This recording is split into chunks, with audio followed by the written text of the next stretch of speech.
한 주간 잘 보내셨습니까? 오늘 날씨가 영하 13도까지 떨어지는 내용을 보고 아우 큰일 났다. 우리 성도님들이 다 연세도 높으시고 또 오고 가는 길목이 그렇게 만만치 않을 텐데 참 걱정이 많았습니다. 그런데 오후에 시간을 이 온도를 보니까 온도가 그래도 걱정할 만큼 그렇게 떨어지지 않고 많이 올라간다고 하는 그런 소식을 보면서 한편으로는 안도감을 가졌습니다. 오늘 추운 날씨 가운데도 오신 우리 성도님들 또 하나님의 이름으로 환영하고 또 함께 이 시간 예배를 통해서 하나님께 영광을 돌리면서 나아갈 수 있는 귀한 시간이 되었으면 좋겠습니다. 오늘은 말씀 제목을요, 영적인 눈을 뜨다라고 하는 제목이지만 그 앞에 패러다임 시프트라고 하는 의미를 먼저 가지고 있습니다. 이 패러다임이라고 하는 것은 뭐냐면 우리가 살아오면서 가지고 있었던 어떤 인식의 틀, 세상이 우리에게 주고 있는, 우리가 그 틀 속에서 살아가고 있는 거거든요. 그 틀을 패러다임이라고 표현을 하고요. 시프트라고 하는 말은 여기에서 변혁하다, 이렇게 발전하다, 그런 의미로 우리가 받아들일 수 있습니다. 그래서 오늘 말씀의 주된 내용은 뭐냐면 우리의 육적인 사고에서, 육신적인 생각에서 영적인 생각으로 변화를 받자라고 하는 의미를 가지고 영적인 눈을 뜨자 하는 의미에서 제목을 그렇게 붙였습니다.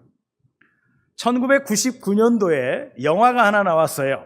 아주 유명한 영화입니다. 매트릭스라고 하는 영화가 나왔어요. 아마 보신 분도 계실 텐데요. 1999년도에 나왔으니까 오래됐죠. 그 매트릭스에 보면 주인공이 네오입니다. 네오라고 하는 남자가 주인공이고요. 그리고 거기에 중요한 인물이 모피어스라고 하는 중요한 인물이 나옵니다. 그런데 네오라고 하는 사람은 그냥 평상시에 살면서 이 세계가 지금 뭔가 좀 잘못된 것 같아, 이런 생각을 가지고 있었습니다.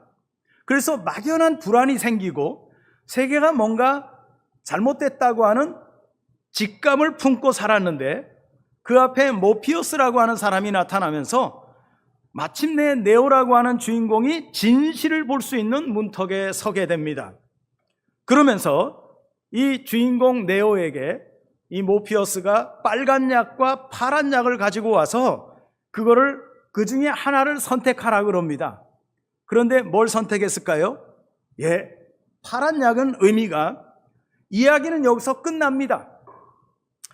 너는 침대에서 일어나 깨어나 내가 믿고 싶은 것을 믿게 될 것이고, 빨간 약을 먹을 경우에는 이상한 나라에 머물게 되면서 내가 토끼굴이 얼마나 깊은지를 알게 될 거다. 그걸 보여줄 거다. 그래서 이 네오가 빨간 약을 먹습니다.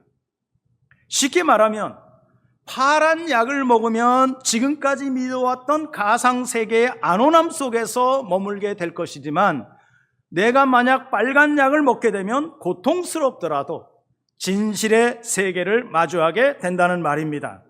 이 얘기는 뭐냐면 단순한 정보를 전달하고자 이 약을 먹으라는 게 아니라 존재 전환의 제한을 이야기하는 거예요. 그래서 그 약을 먹고 난 다음에 그가 이 매트릭스라고 하는 가상의 세계 속에 들어가서 많은 것을 경험하면서 그 가운데에는, 이 영화의 가운데는 현실, 인식, 자유, 구원, 이 얘기를 다 하고 있습니다.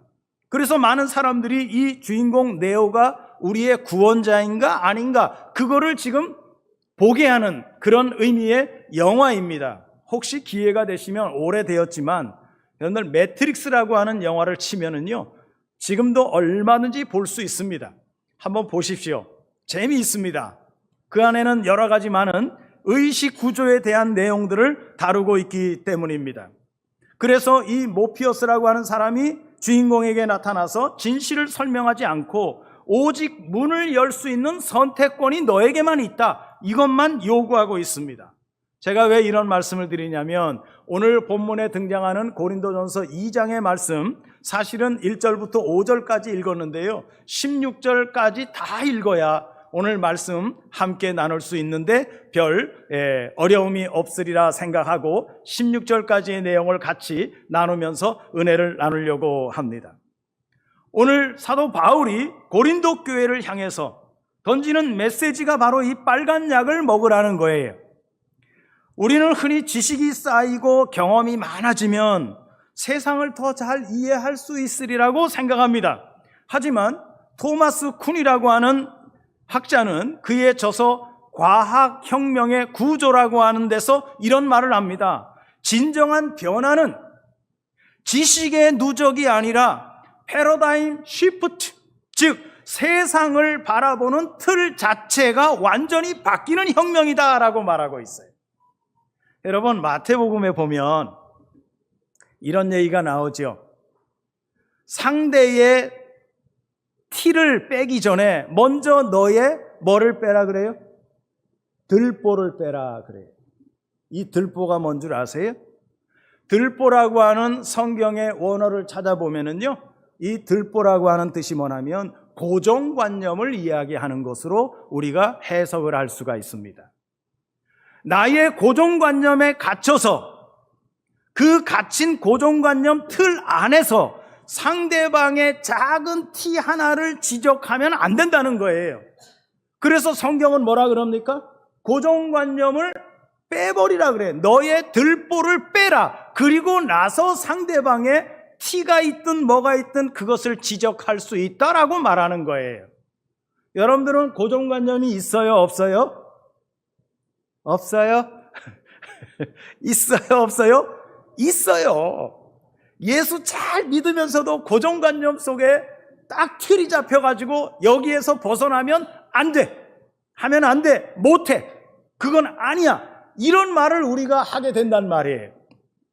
오늘 예수 그리스도의 십자가 아래에서 여러분들이 가지고 있었던 들보인 고정관념을 여러분들이 하나하나 헤아려 가면서 그거 다 무너뜨리고 그거 깨버리고 오늘 여러분들 안에 뭘로 장착을 하셔야 되느냐? 예수 그리스도의 영, 하나님의 말씀, 진리로 여러분들의 고정 틀을 다 깨부시는 이 시간이 되었으면 좋겠습니다. 오늘 말씀도 우리에게 관점의 혁명을 경험할 것을 촉구하고 있어요. 바울은 고린도라고 하는 도시가 항구 도시면서요, 물질이 풍부했던 도시예요. 그러니까 도시가 화려해질 수밖에 없어요. 사람도 많고요. 그리고 물질도 많아지니까요. 얼마나 사람들이요, 세상 말로 해프게 사는지 몰라요. 그런 가운데 거기에 지식인들, 지혜와 수사학의 도시에서 여러분들이 세상의 영이라고 하는 낡은 틀 속에서 갇혀 있지 않은지 한번 보라는 거지요. 거기에 머물러 있지 말고 성령이라고 하는 새로운 틀, 패러다임으로 영적인 눈을 뜨십시오라고 권면을 하고 있는 내용이에요. 그렇다면 우리가 이 틀이 변하고 영적인 눈이 뜨기 위해서는 어떻게 해야 될 것인가 하는 것을 오늘 말씀을 통해서 함께 나누려고 합니다. 그래서 바울이 들고 나온 게 뭐냐면 십자가의 미련함을 들고 나온 거예요. 십자가의 미련함이 세상 사람들에게는 참 미련하게 보일진 모르지만 하나님 아버지 예수 그리스도를 믿는 우리에게는 그게 뭐라 그래요? 능력이라고 말해요. 십자가의 능력이라고 말합니다. 1절에서 오늘 읽었던 5절까지의 말씀을 보면 바울은 자기 부정과 성령의 증명이라고 하는 말을 하면서 1절에서 이렇게 말합니다. 하나님의 비밀을 전하였을 때 내가 웅변술이나 탁월한 지혜를 가지고 전한 것이 아니었다고 말합니다. 왜냐? 이렇게 내가 투박하게 하나님의 말씀만을 전할 수밖에 없는 이유는 예수 그리스도가 십자가에 못 박혔다고 하는 것 이외에는 내가 아무것도 알기로 작정하였기 때문이다라고 말해요. 바울이 어떤 사람이에요? 최고의 공부를 했던 사람이에요. 그가 얼마나 많은 지식을 알고 있겠어요? 그것 가지고 사람들을요 좌지우지했던 사람이에요. 바울의 지식을 따라올 사람이 없을 정도예요. 그런데 그가 다메섹 도상에서 예수 그리스도를 만나고 난 다음에 바울이 아니었죠? 사울아 왜 나를 핍박하느냐? 이 얘기를 듣고 내가 언제 주님을 핍박했습니까? 내가 지금 변화되기 전에 내 삶이 이게 하나님을 위하는 일이고 이게 하나님께 영광 돌리는 일 아닙니까? 그럴 때 아니에요. 예수님이 말합니다. 내가 나에게 또 십자가를 지도록 만들었다. 그러면서 바울이 회심을 합니다. 그리고 바울의 눈이 어떻게 돼요? 비늘이 씌웁니다. 그리고 3일 동안 그가 소경으로 지냅니다. 바울이 그러한 경험이 있었기 때문에 바울은 이제부터는 내가 세상 지식을 전하는 사람이 아니라 내가 이제 예수 그리스도의 십자가 외에는 아무것도 전하지 않기로 작정했다고 말합니다. 사도행전 17장을 보면요, 바울이 완전히 변하기 전에요, 17장 22절부터 31절을 보면 바울이 아덴, 지금으로 말하면 이 아테네지요, 아테네의 아레오바고라고 하는 그 석회암으로 돼 있는 언덕에 올라가서요, 설교를 얼마나 잘하는지 몰라요. 설교를 너무너무 잘하는데요, 사람들이 어디에서 걸렸느냐면 죽은 자의 부활을 듣고 나서 사람들이 듣지 않습니다. 어떤 사람들은 말도 안 되는 소리하고 앉아있다고, 어떤 사람은 아유 다음에 듣지 뭐, 그렇게 뭐 중요한 얘기 아닌 것 같아, 이렇게 이야기하는 사람도 있고요. 그 가운데 그 많은 사람들이 모였지만 바울이 멋지게 철학적 사고를 가지고 설교를 했지만 아덴에 있던 사람들이요 다 이런 식으로 표현을 하고요, 그 중에 디오누시오라고 하는 사람과 그리고 다말이라고 하는 사람 외에 몇 명만이 회심을 했다는 거예요. 그러면서 바울이 멋지게 설교한 그곳에는 교회를 세웠다는 얘기가 성경에 없다는 것입니다. 바울이 여기에서 이렇게 멋지게 설교하고 난 다음에 깨달은 게 뭐냐면, 하나님의 말씀과 복음은 멋진 철학적 수사학으로 이야기하는 게 아니구나, 이렇게 한다고 사람들의 마음이 변화되는 게 아니구나, 바울이 철저하게 깨달은 거예요. 바울이 그래서 전환이 된 거예요. 지금까지 자기가 가지고 있었던 혼적인 그런 어떤 사고와 틀, 의식, 그거를 완전히 변화시키고 나서 영적인 눈이 떠지게 된 겁니다. 완전히 패러다임의 변화죠. 의식의 변화지요. 그들은 기존의 인식 틀을 유지하고 있으면서 바울이 하는 설교를 뭐로만 들었느냐? 정보로만 들은 거예요. 저런 종교도 있구나 라고 들었을 뿐입니다. 바울은 끝내 그들 앞에서 십자가와 부활, 심판을 이야기합니다. 이렇게 이야기한 이유는 이성만 가지고서는 십자가와 부활에 이를 수 없다는 사실을 드러내는 설교를 하게 되는 거예요. 여러분, 이성으로 주님의 십자가가 이해가 됩니까? 이해할 수 없는 부분이에요. 왜 주님이 죄도 없으신데 내 죄를 왜 대신해서 짊어지시고 십자가에서 돌아가신데 이성으로 이해할 수 없는 거예요. 그래서 바울은 오늘 본문 3절에서 내가 너희 가운데 거할 때 약하고 두려워서 심히 떨었다라고 고백합니다. 바울이 지금 그 이유는 뭐냐면 바울이 전한 내용이 지혜롭고 설득력 있는 말이 아니라 성령의 능력을 드러내야 하는 것이기 때문에 바울이 이렇게 표현을 할 수 있게 된 것입니다. 그래서 바울의 모든 관심이 이제 자신을 드러내는 것이 아니라 모든 사람이 세상의 지혜에 머무는 것이 아니라 혼적인 영역에만 머물도록 하는 것이 아니라 하나님의 능력 안에 있기를 원했다는 거예요.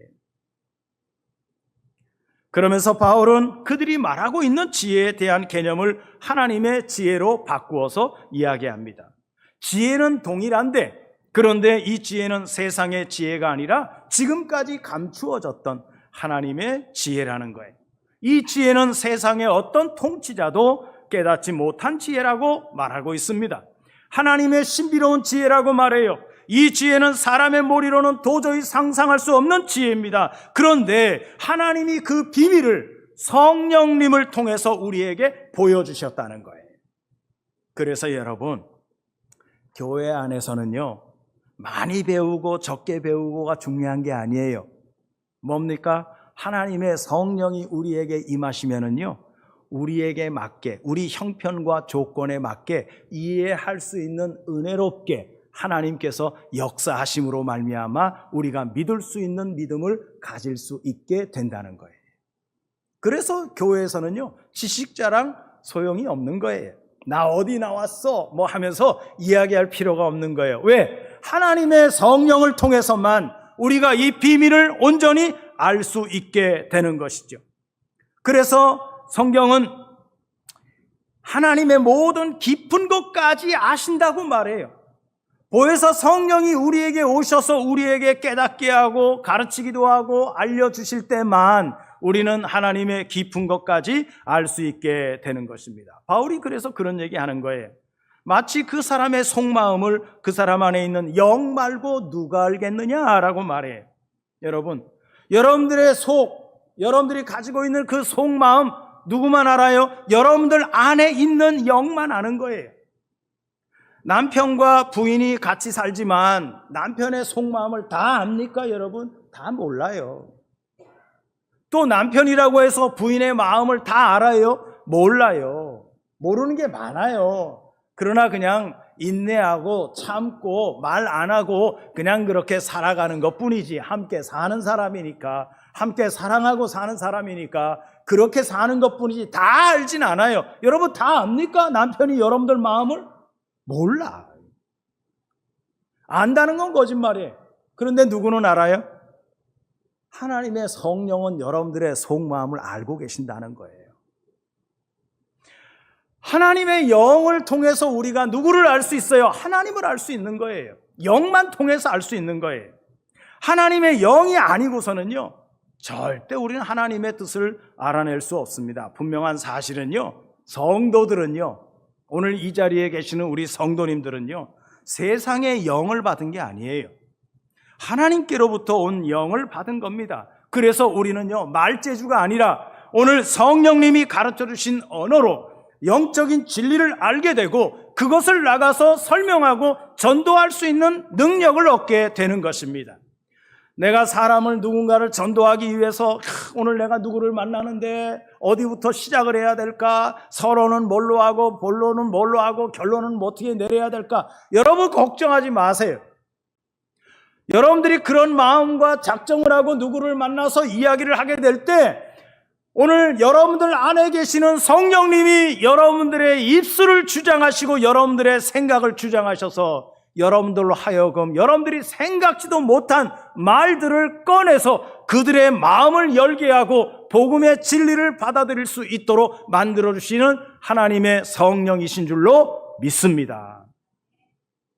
한번 해보세요, 여러분. 해보세요. 제가 주보에다가 2월 달에 전도합시다라고 타이틀을 해서 그렇게 써놨는데 여러분 기도하고 계시죠?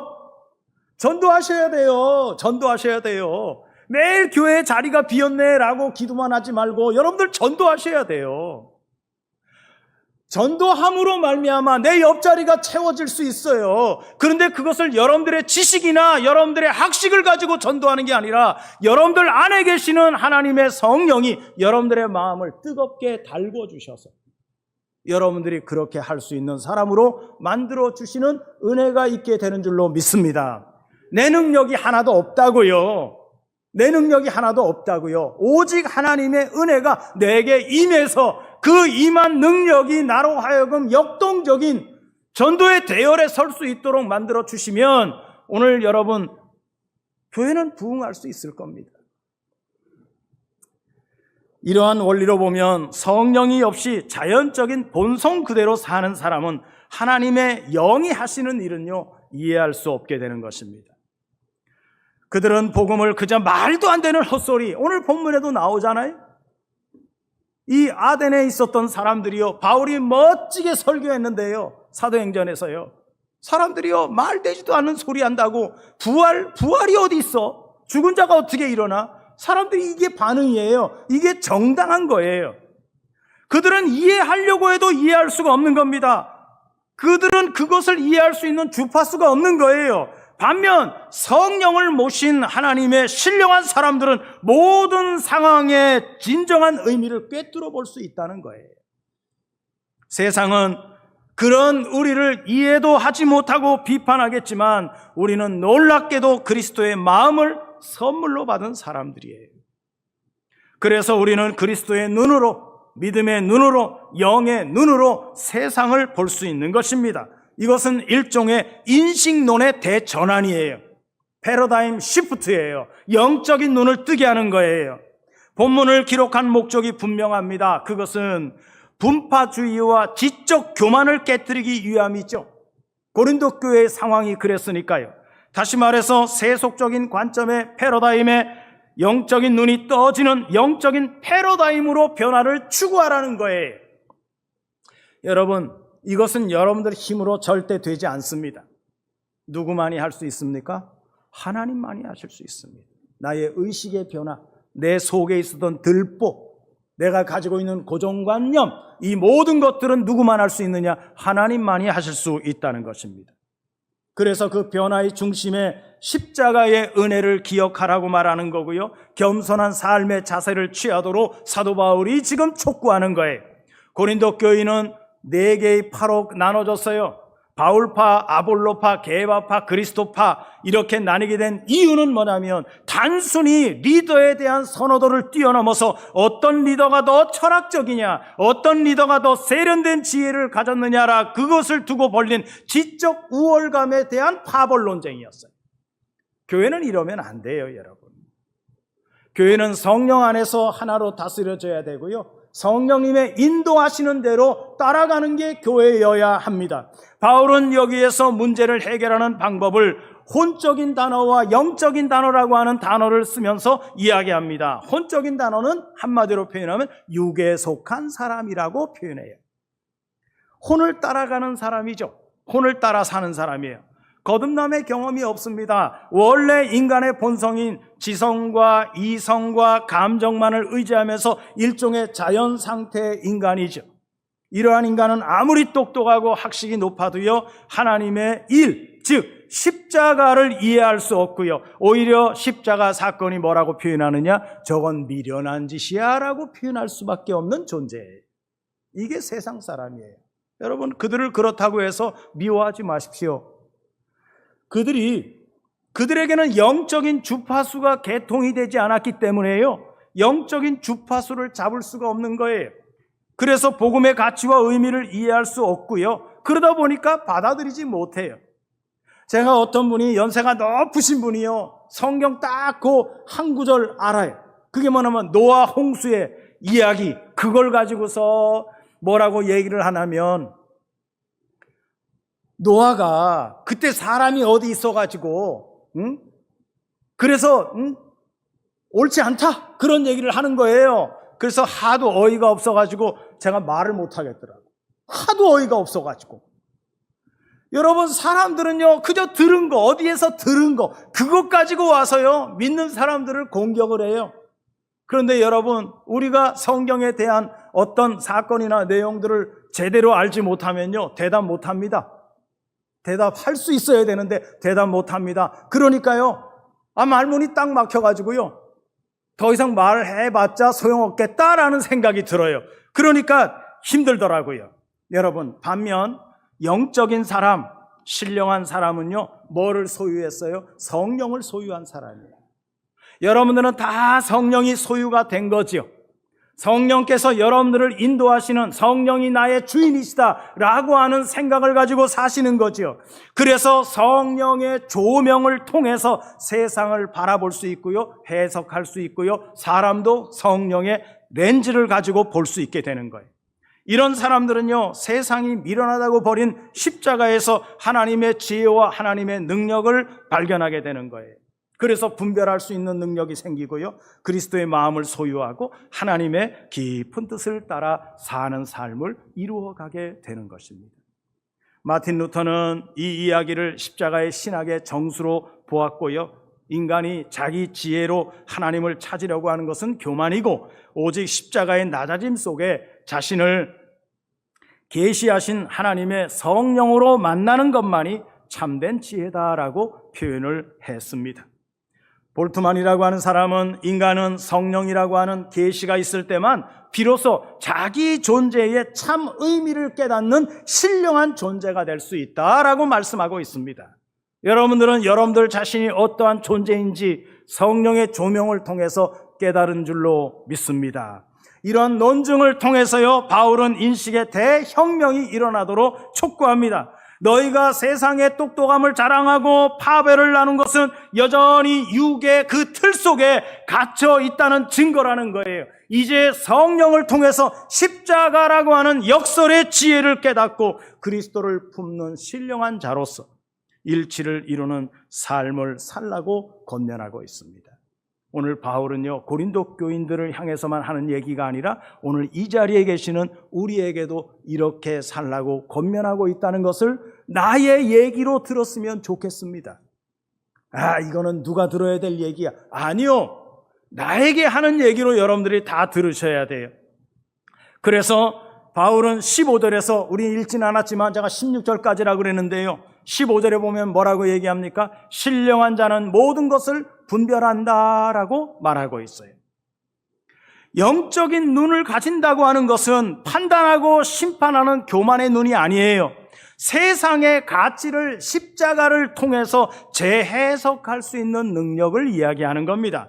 영적인 눈이 열리고 신령한 눈을 가진 사람은 어떤 위치에 도달하고 높은 위치에 사람을 지칭하지 않습니다. 연약한 자를 지배하는 것도 아니고 복종시키는 위치의 사람도 아닙니다. 그러면 영적인 눈이 열렸다고 하는 얘기는요, 십자가를 통해서 하나님의 통치 방식을 깨달아가는 거예요. 하나님이 이 세상을 어떻게 통치하고 계시는지, 그래서 그분의 뜻에 순종하고 그분의 뜻대로 살고자 하는 뜨거운 믿음의 마음들을 가지고 살아갈 수 있는 존재로 바꿔주신다는 거예요. 여러분들의 생각이, 여러분들이 가지고 있는 고정의 틀이, 여러분들이 가지고 있는 들보가 오늘 하나님의 성령으로 말미암아 인식이 변화되고 틀이 바꿔지면 세상은 여러분들을 향해서 문을 열어주고 여러분들 안에서 뭔가 역사가 크게 일어나게 될 줄로 믿습니다. 여러분, 가끔 TV에 보면 북한에 살던 사람들이요, 그 딱 아주 틀 속에 살던 사람들 아닙니까? 그들이 대한민국에 와가지고 처음 느껴보는 걸 이야기하는 내용들을 들어보면은요, 우리가 들을 때 깜짝깜짝 놀라요. 자기가 가지고 있었던 고정틀이 깨지는 거예요. 와서 직접 보고 경험하고 먹어보고 하다 보니까 북한에서는 이것밖에 못했는데 대한민국에 와보니까 말도 못하게 많은 것이 변화된 모습들을 보는 거예요. 그래서 그들이 깜짝깜짝 놀라는 겁니다. 서울 시내에 왜 이렇게 차가 많아? 우리가 온다고 그러니까 저기 지방에 있는 차들을 다 몰고 오지 않았나? 그런 얘기를 하는 사람도 들어봤어요. 여러분, 사실은 그게 아니잖아요. 원래 차가 많잖아요. 그런데 사람들은 그 좁은 틀 속에 살다가 딱 와 보니까 대한민국이 이렇게 잘 살고 대한민국이 이렇게 멋있고 사람들 사는 모습을 보니까 얼마나 세련되고 얼마나 예쁘게 보이는지 모른다고 하는 거예요. 사람이 이렇게 인식이 한번 바뀌기 시작하면은요, 걷잡을 수 없습니다. 여러분, 십자가를 통해서 하나님의 통치 방식을 깨달아 가야 돼요. 그리고 하나님께서 우리에게 원하시는 바가 무엇인지를 순종하는 마음으로 우리가 그것을 받아들이며 나아갈 수 있어야 돼요. 출애굽기 3장 5절에 보니까 하나님께서 모세에게 나타납니다. 모세가 양치기를 하다가 시내산 거기에 처음에 그 식구들이 말합니다. 거기는 신령한 산이기 때문에 마음대로 올라가면 안 된다. 그런데 이 모세가 그래도 자꾸 궁금하니까 그 시내산 꼭대기로 올라갑니다. 올라가다 보니까 이제 평지가 나오는데요, 거기에 보니까 불은 타는데 꺼지지 않는 떨기나무를 발견합니다. 모세가 가까이 가서 보려고 그러니까 어떻게 뭐라 그래요? 모세야, 모세야, 이곳은 거룩한 곳이니 내 신을 벗어라 그래. 모세가 신을 벗습니다. 그리고 거기서 하나님을 만납니다. 엎드려 가지고요, 하나님 살려주십시오 라고 말합니다. 거기서 모세가 사명을 받지 않아요? 자, 그런데 여러분, 왜 이 시내산 꼭대기에 꺼지지 않는 떨기나무가 있는 이 장소가 왜 거룩한 것입니까? 여러분, 뭐라고 생각하십니까? 이게 왜 거룩한 땅이 되는 겁니까? 다른 게 아니에요. 하나님이 거기에 임재해 계시기 때문에 그곳이 거룩한 땅인 거예요. 하나님이 임재한 곳. 왜 교회를 거룩한 장소라고 표현을 합니까? 교회 뭐가 달라서요? 교회에 뭐가 주렁주렁 매달려 있어서 거룩한 겁니까? 아닙니다. 하나님을 믿고 하나님을 섬기는 성도들이, 하나님을 섬기는 성도들이 모여서 하나님께 예배하고 찬양하고 기도하고 말씀을 듣기 때문에 이곳 자체가 뭐가 되는 거예요? 거룩한 장소가 되는 거예요. 여러분들 때문에 거룩한 장소가 되는 거예요. 고린도전서 3장 16절에도 보면 뭐라고 얘기합니까? 여러분들이 하나님의 성전인 것과 하나님의 성령이 여러분들 안에 계시는 것을 알지 못하느냐라고 우리에게 말씀하고 있지 않습니까? 예수 그리스도를 주로 고백하는 성도들에게 성령이 여러분들 안에 내주하시기 때문에 여러분들 몸 자체가 성전이 되는 거고, 하나님이 우리를 볼 때 우리를 거룩한 백성이라고 말씀하는 거예요. 겉모습은 변화가 없어요. 그러나 여러분들 속에 누가 계셔요? 하나님의 성령이, 하나님의 말씀이 여러분들 안에 계시니까 여러분들이 거룩한 거예요. 하나님이 우리를 그렇게 말씀하고 있는 것입니다. 어떤 의미에서 보면 우리는 모두가 다요, 신령한 존재예요. 영적인 존재예요. 영적이라고 하는 말은요, 하나님의 통치 방식과 섭리를 깨닫는 믿음의 눈을 가졌다는 것입니다. 하나님의 존재 방식이 어떻습니까, 여러분? 영적이지 않아요? 하나님은 영의 하나님이지 육의 하나님 아닙니다. 영적인 하나님을 우리가 믿는 거예요. 그 하나님이 내 안에 들어와서 계시기 때문입니다. 그래서 하나님의 영이 임재할 때 영으로 임재하십니다. 그래서 영적이라고 하는 말은 하나님의 존재 방식에 대한 깨달음이 있고 영으로 존재하셔서 우리를 통치하시는 원리를 깨닫는 눈이 열렸을 때 바울의 눈에 비늘 같은 게 벗겨졌다라고 하는 이 사도행전 말씀을 우리가 기억하실 거예요. 바울은 지금까지 세상적인 눈, 지정의의 감정을 가지고 살았던 사람이지만, 그러나 예수를 만난 다음에 그의 눈이 어떻게 가려졌어요? 그러다가 3일 만에 소경으로 있다가 하나님이 보낸 아나니아라고 하는 선지자를 통해서 안수받았을 때 그의 눈이 열립니다. 그 어떻게 됐어요? 새로운 세상이 열렸어요. 지금까지 내가 가지고 있었던 이 세상적인 지식은 아무 쓸모없는 것으로 그가 생각을 하게 된 거예요. 대전환이 일어난 거예요. 여러분, 우리 신앙이 혼적인 영역에만 머물면 될까요? 안 될까요? 안 됩니다. 윤리적인 사람은 될 수 있을지 모르지만 생명을 살리는 사람이 될 수 없다는 데 문제가 있는 거죠. 사랑하시는 성도 여러분, 오늘 말씀은 2000년 전에 고린도 교회 교인들을 향해서 기록하고 있지만 이 하나님의 말씀은 오늘도 살아계시고 내일도 살아계실 하나님이시기에 오늘 이 말씀은 오늘도 우리에게 동일하게 적용되는 말씀이라는 사실을 여러분들이 잊지 않았으면 좋겠습니다. 패러다임 시프트가 일어나야 돼요. 의식의 변화가 일어나야 돼요. 여러분들이 가지고 있었던 고정관념의 틀 깨지는 역사가 일어나야 돼요. 그래야 여러분들의 영적인 눈이 열리는 겁니다. 믿음의 눈이 생기는 겁니다. 오늘 말씀은 바울을 통해서 믿음의 눈을 뜨라고 말씀하십니다. 세속적인 관념을 벗어버리고 이제 영적인 새로운 안경을 좀 바꿔 쓰시라는 거예요. 영적인 사람은 모든 것이 주님의 은혜다라고 고백할 수 있는 사람입니다. 내가 어떤 지경에 처해 있든 성공을 하든 실패를 하든 어떤 자리에서든 모든 것이 다 주님의 은혜입니다. 나로 하여금 실패를 하면 실패의 자리에서 내가 여기에서 뭘 더 생각하고 내가 뭘 더 여기에서 무엇을 해야 될지를 깊게 생각하면서 한 걸음 물러서 두 걸음 전진할 수 있는 은혜의 기회가 되게 해달라고 기도할 수 있는 사람이 영적인 사람인 거예요. 여러분, 바울은 이 신비를 깨달았기 때문에 바울의 입에서 뭐라 그럽니까? 내가 이제부터는 십자가 외에는 자랑할 것이 없다라고 선언합니다. 오늘 놀라운 우리 주님의 신비는 우리에게 묻고 있습니다. 여러분은 세상의 영으로 계산하고 사십니까? 아니면 그리스도의 마음으로 그리스도의 순환에 동참하시면서 사시고 있습니까? 성경은 우리에게 결단하라고 말씀하십니다. 여러분들이 지금까지 가지고 있는 고정틀, 일명 들보 다 빼셔야 상대방에 있는 티를 우리가 지적해 줄 수 있는 능력이 생기는 거예요. 내 것은 그대로 갖고 있으면서 상대방 것만 빼라고 얘기하는 것은 언어 도단이에요.